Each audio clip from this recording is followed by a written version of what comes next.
ठीक है। तो फोर्स्ड ऑसिलेशन के केस में this Rx is finite, Rx is finite. Rx finite means अब इस केस से इस केस को मिलाएं तो ये केस यहाँ पर ये आ गया ऐसे, फिर यहाँ पर ये पार्ट आ गया, फिर यहाँ पर ये पार्ट आ गया, फिर यहाँ पर ये पार्ट हुआ, फिर यहाँ पर ये पार्ट हुआ। इसका मतलब ये हुआ कि ये जो पोर्शन हो गया ग्राफ का, ये जो ग्राफ का जो पोर्शन है, ये शेडेड पोर्शन का एरिया बढ़ता गया लगातार, ये शेडेड पोर्शन।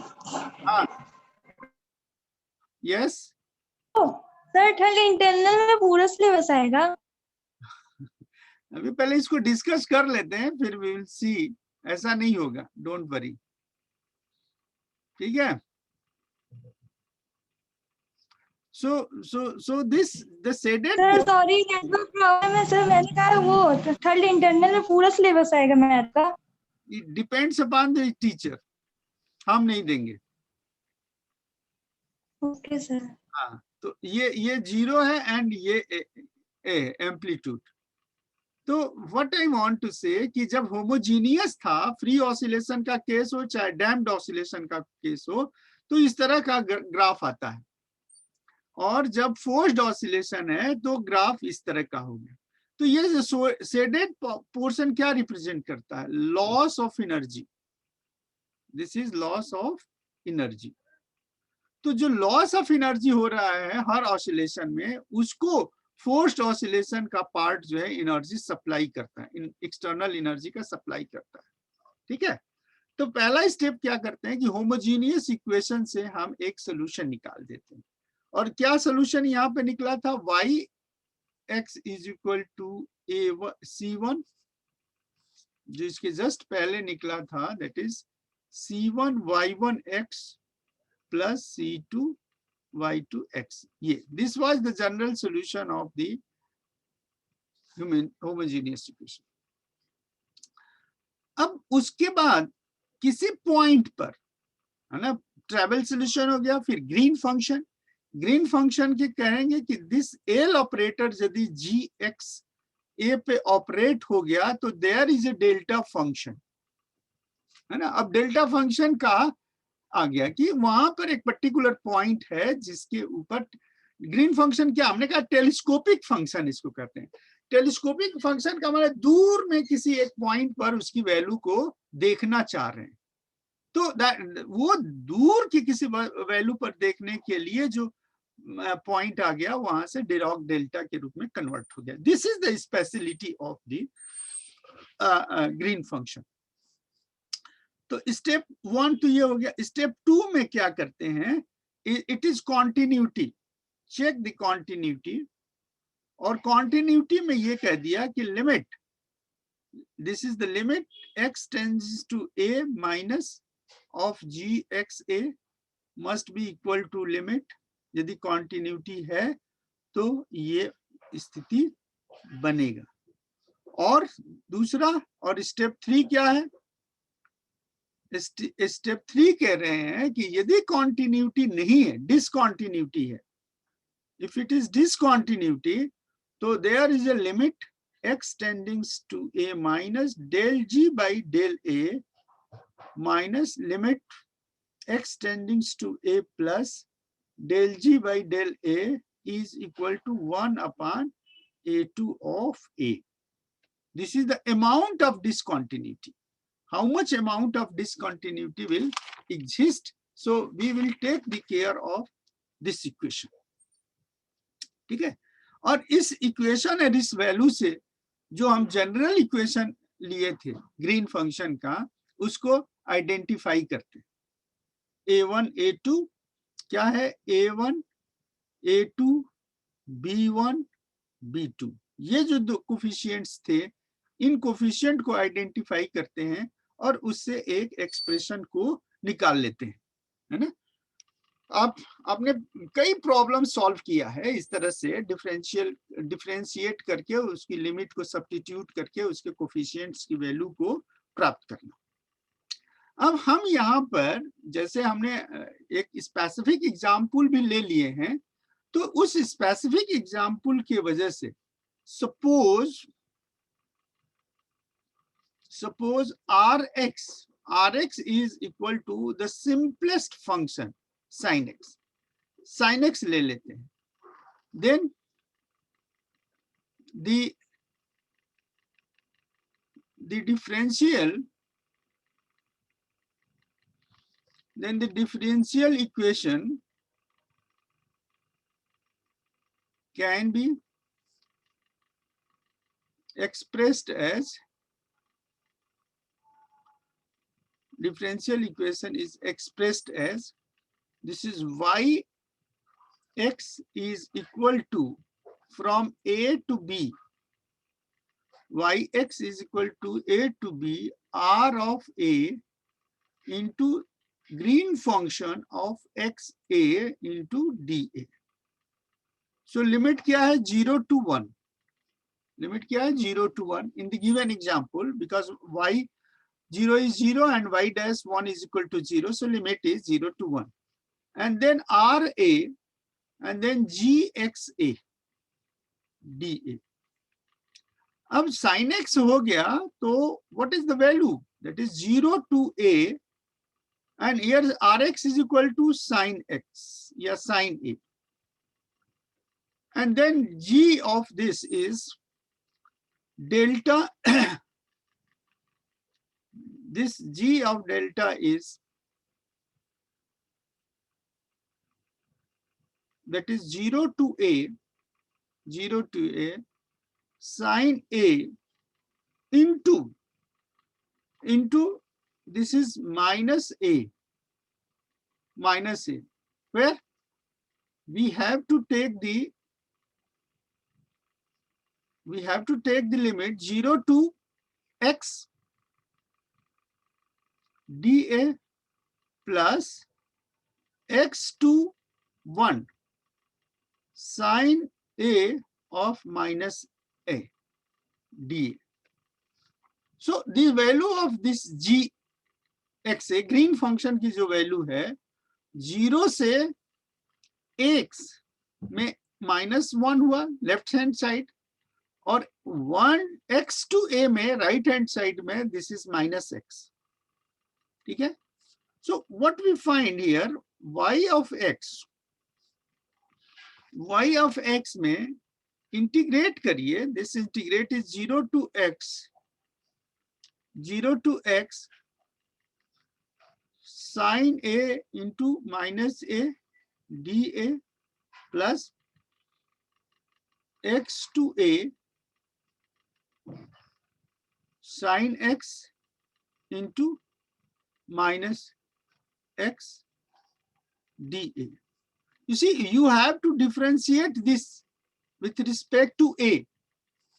है ना? अब तो सिंपल सा हो गया. These are the two functions. And here it is the one function only, because this is the constant. This can be treated as the constant. So if you this have the differential, so it is A minus cos A plus sin A. This is 0 to x, integration of this, minus x, this is the constant function, and here it is integral of sin x is minus cos A, this is x to 1. So what do you find? You find this is minus, this is x minus sin x plus this minus is minus plus, and then this is cos x into cos 1. So what is the yx? This yx is x cos 1 minus sin A. This is the y. That has to find the solution. So this kind of the function, this is a This is a function, multiply with this function x. So it is the multiplication of two functions. And then there is a subtraction of sine function.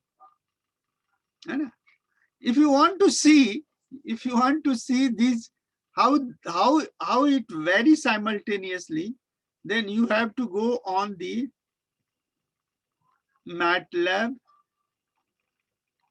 programming. MATLAB programming will give the clear picture of the value. तो दो चीज यहाँ पे हमें स्पष्ट करना है, आपको डिस्कशन में बताना है कि ग्रीन फंक्शन जो point mass of the earth को लेते हैं या point mass of the charge को लेते हैं या फिर किसी अल्फा पार्टिकल के बम्बार्डमेंट से लेते हैं, ये जो भी केसेस हम यूज करते हैं, उस केस में उस पर्टिकुलर पॉइंट पर इंटरेस्टेड होते हैं कि दूर के पर्टिकुलर पॉइंट पर क्या हो रहा है. इसके लिए ग्रीन फंक्शन यूज किया जाता है and that's why it is called telescopic. माने आप कहीं है और चाह रहे हैं कि वहां पर क्या हो रहा हो, वो पता लगा रहे हैं. तो आपको एक थियोरेटिकल डिस्कशन हो गया प्रॉपर्टीज के साथ. दूसरा एक मोड ऑफ द सॉल्यूशन हो गया, कैसे सॉल्व करते हैं, उसके स्टेप्स, उसमें 4 स्टेप्स इन्वॉल्व थे. उसको इम्प्लीमेंट किया गया एक पर्टिकुलर इक्वेशन को लेके, d2y upon dx square is equal to rx, y 0 पे 0, y डैश 1 पे 0. ये बाउंड्री कंडीशन दे करके एक सोल्यूशन लिया गया और उससे कहा गया कि इसकी ग्रीन फंक्शन निकाली. तो उसकी ग्रीन फंक्शन आपने निकाला कि this gx is equal to minus a from 0 to x, and this gx is equal to minus x from x to 1. ये आपने उसको निकाला. अब जब ये आपने निकाला तो उसमें ये वैल्यू जो है rx यदि हम उसको ले लें कि होमोजेनियस और नॉन होमोजेनियस डिफरेंशियल इक्वेशन का एग्जांपल, फोर्स्ड ऑसिलेशन और फ्री ऑसिलेशन, तो जैसे ही हम साइन एक्स कह देते हैं, इसका मतलब कि we have to do this plus sine x. मतलब ये जो डैम्पिंग हो रहा है, उसी डैम्पिंग में उसी टाइम इंटरवल पे, ये डैम्पिंग जो होगा उसी टाइम इंटरवल पे इतनी एनर्जी सप्लाई किया जाए. उससे क्या होगा, so that the oscillation is sustained oscillation. आपने नाम सुना होगा sustained oscillation. Sustained oscillation means the amplitude must be constant throughout the oscillation. तो ये कहां से कांस्टेंट होगा, जब लॉस ऑफ द एनर्जी जितना हो रहा है उतना ही एनर्जी एक्सटर्नली सप्लाई हो जाए तो सस्टेन्ड ऑसिलेशन हो जाए. एंड देन सस्टेन्ड ऑसिलेशन का जो इसमें शेप मिलेगा, बाउंड्री कंडीशन के साथ जो शेप मिलेगा, वो ये वैल्यू हो जाएगा. अब आपको और एक बस छोटा सा इंटरेस्टिंग बात और बता करके इसको एंड करना चाहते हैं. जब आप कहते हैं y0 is equal to 0 and y'1 is equal to 0, तो इसमें यदि आप इसको सिंपल पेंडुलम पर ले आइए इन ऑर्डर टू अंडरस्टैंड, तो x इज इक्वल टू 0, ये है, और ये x इज इक्वल टू 1 है, ठीक है. तो x इज इक्वल टू 0 पर डिस्प्लेसमेंट क्या होगा, what is displacement, x is equal to 1 पर डिस्प्लेसमेंट क्या है, इक्विलिब्रियम में है, तो ये वैल्यू 0 हो जाएगी. x इज इक्वल टू 1 पर डिस्प्लेसमेंट 0 हो जाएगी. Now y'1 is equal to 0. y'1 में x का मतलब ये एक्सट्रीम पॉइंट पे, this x is equal to 0 is mean point. This is your mean point, ये मीन पॉइंट है, and here it is the extreme point. Extreme point क्यों? क्योंकि यहां से गया और फिर ये वापस आएगा, फिर ये यहां तक जाएगा, and then it is come back, extreme point. तो एक्सट्रीम पॉइंट पर, एक्सट्रीम पॉइंट पे यदि टाइम रिस्पेक्ट हो जाए, यदि टाइम रिस्पेक्ट हो जाए तो dy by dt, dy by dt is this one। तो rate of change of displacement क्या होगा? Velocity. This is nothing but velocity. तो एक्सट्रीम पॉइंट पर वेलोसिटी क्या होगा? जीरो। एक्सट्रीम पॉइंट पर वेलोसिटी क्या होगा? जीरो। और उसी जीरो वेलोसिटी की वजह से उसकी काइनेटिक एनर्जी जीरो होगी। तो जो भी एनर्जी बची है वो पोटेंशियल एनर्जी है, जो भी एनर्जी बची है वो पोटेंशियल एनर्जी है, और तब पोटेंशियल एनर्जी के वजह से वो फिर लौट के आता है।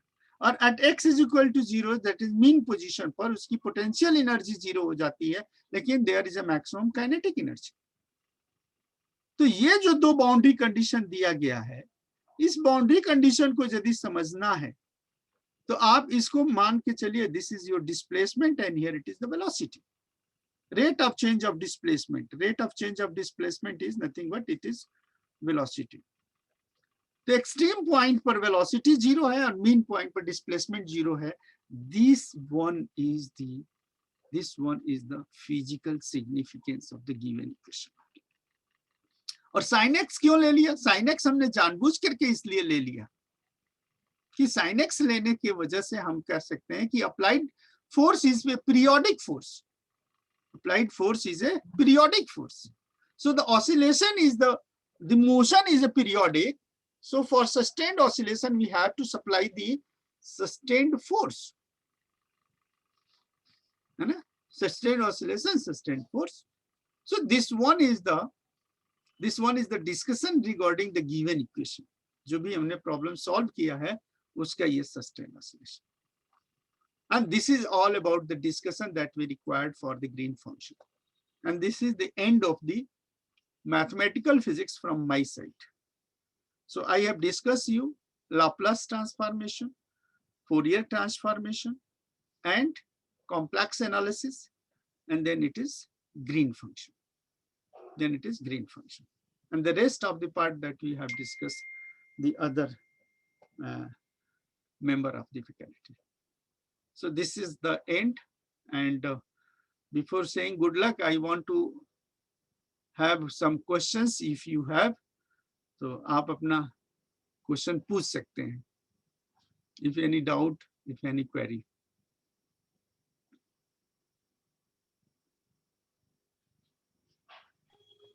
Hello sir. हाँ सर, ये ग्रीन फंक्शन से रिलेटेड असाइनमेंट कुछ मिला है, तो बुक में कहीं मिल नहीं रहा है। कहाँ से, किस बुक से पढ़े समझ में नहीं आ रहा सर। आप देखिए, आपको हमने इतना समझाया, काहे इसमें से खोजिए कि उसको कैसे सॉल्व करेंगे। यस सर, नहीं कल हम ट्राई कर रहे थे, कल तब आज अभी ये पढ़े तो हम आज सोचे फिर अभी से आपसे ट्राई पूछ लें। करिए। आज आपको मैंने 4 स्टेप्स बताए, चारों स्टेप के एप्लीकेशन कैसे होगा वो मैंने करके दिखाया, ठीक है। Yes sir. और आपको एक और इंटरेस्टिंग बात बताएं, जो भी इक्वेशन मिला है ना, उसको फाइंड आउट करिए कि हमने फिजिक्स में कहीं ये इक्वेशन पढ़ा है क्या। यदि इतना आप कर ले जाते हैं कि उसको ट्रेस आउट कर लेते हैं कि ये मैकेनिक्स का है, ये थर्मोडायनेमिक्स का है, ये मॉडर्न फिजिक्स का है, ये वेव एंड ऑसिलेशन का है। क्या आपको ये एग्जाम्पल वेव ऑसिलेशन दिख रहा था वहां पे जब हमने आपको बताया कि d2y by dx square is equal to rx and y0 is equal to 0, y dash g1 is equal to 0। जब इतना हमने लिखा तो क्या वहां सिंपल पेंडुलम नजर आ रहा था? पहले नहीं नजर आ रहा था, लेकिन आपने बताया तब समझ गए। अब आ रहा है ना। दैट यही डिस्कशन है कि अब आपने एक प्रोसीजर अडॉप्ट किया और प्रोसीजर अडॉप्ट करके उसको कंसीडर किया, है ना, और कंसीडर करके फिर आगे बढ़िए। तो यही 4 स्टेप्स होगा। कोई भी ग्रीन फंक्शन का प्रॉब्लम होगा असाइनमेंट्स में, वो यही 4 स्टेप लगा करके उसको सॉल्व करेंगे। क्या 4 स्टेप है? पहला होमोजीनियस बना दीजिए, दूसरा उसका जनरल सोल्यूशन निकाल लीजिए, तीसरा स्टेप में कंटिन्यूटी चेक कर लीजिए, चौथा में अमाउंट टू डिसकंटिन्यूटी हो गया, तो अमाउंट ऑफ डिसकंटिन्यूटी और कंटिन्यूटी इक्वेशन से जो कोफिशिएंट्स हैं A1, A2 और B1, B2 उसकी वैल्यू आपको मिल जाएगी।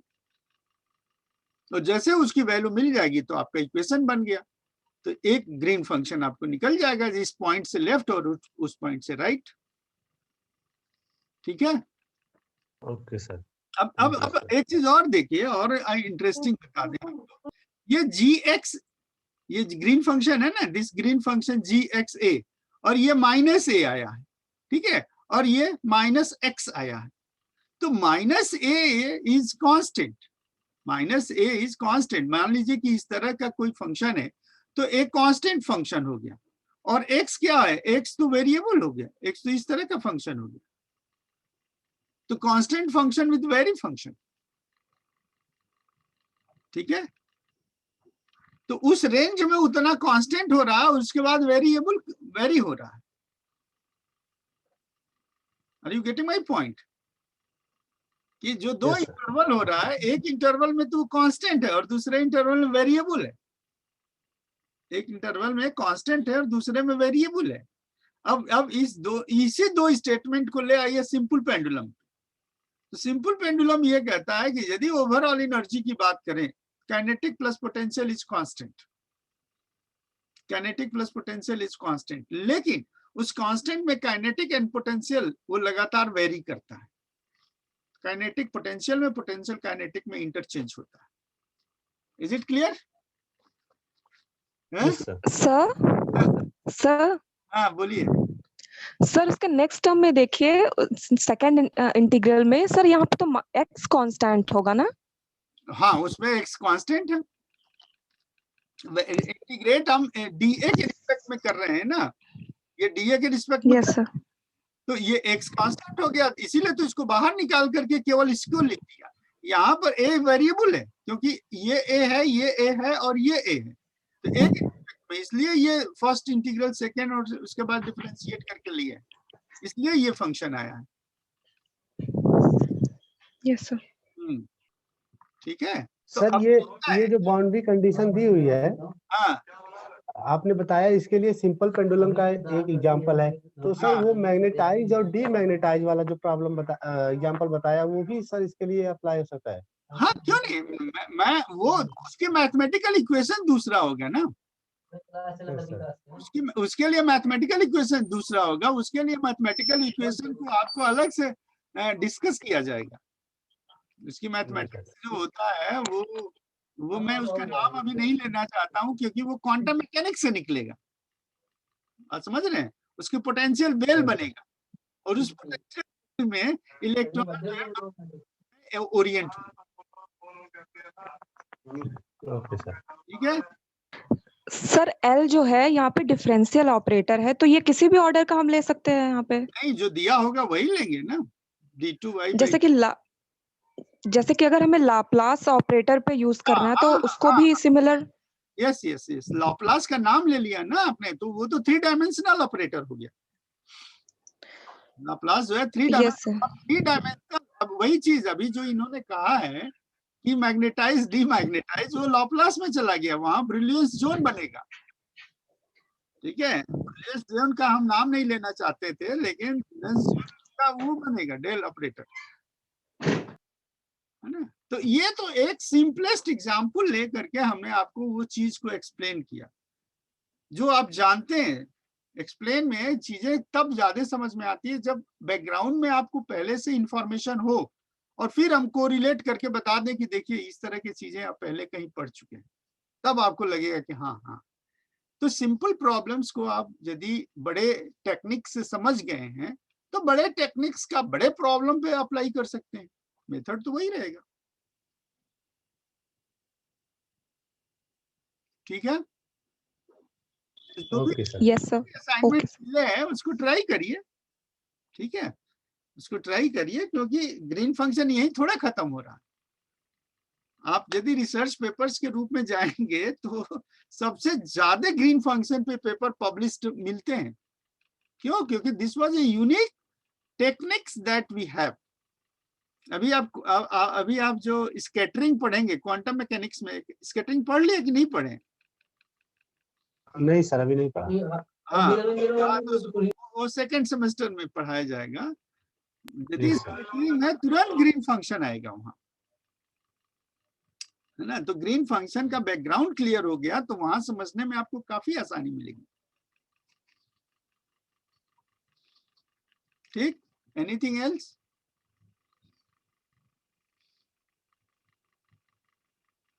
So should I stop this session? Sir, Yes, sir. Okay, good luck for the examinations. Thank you, Sir. sir.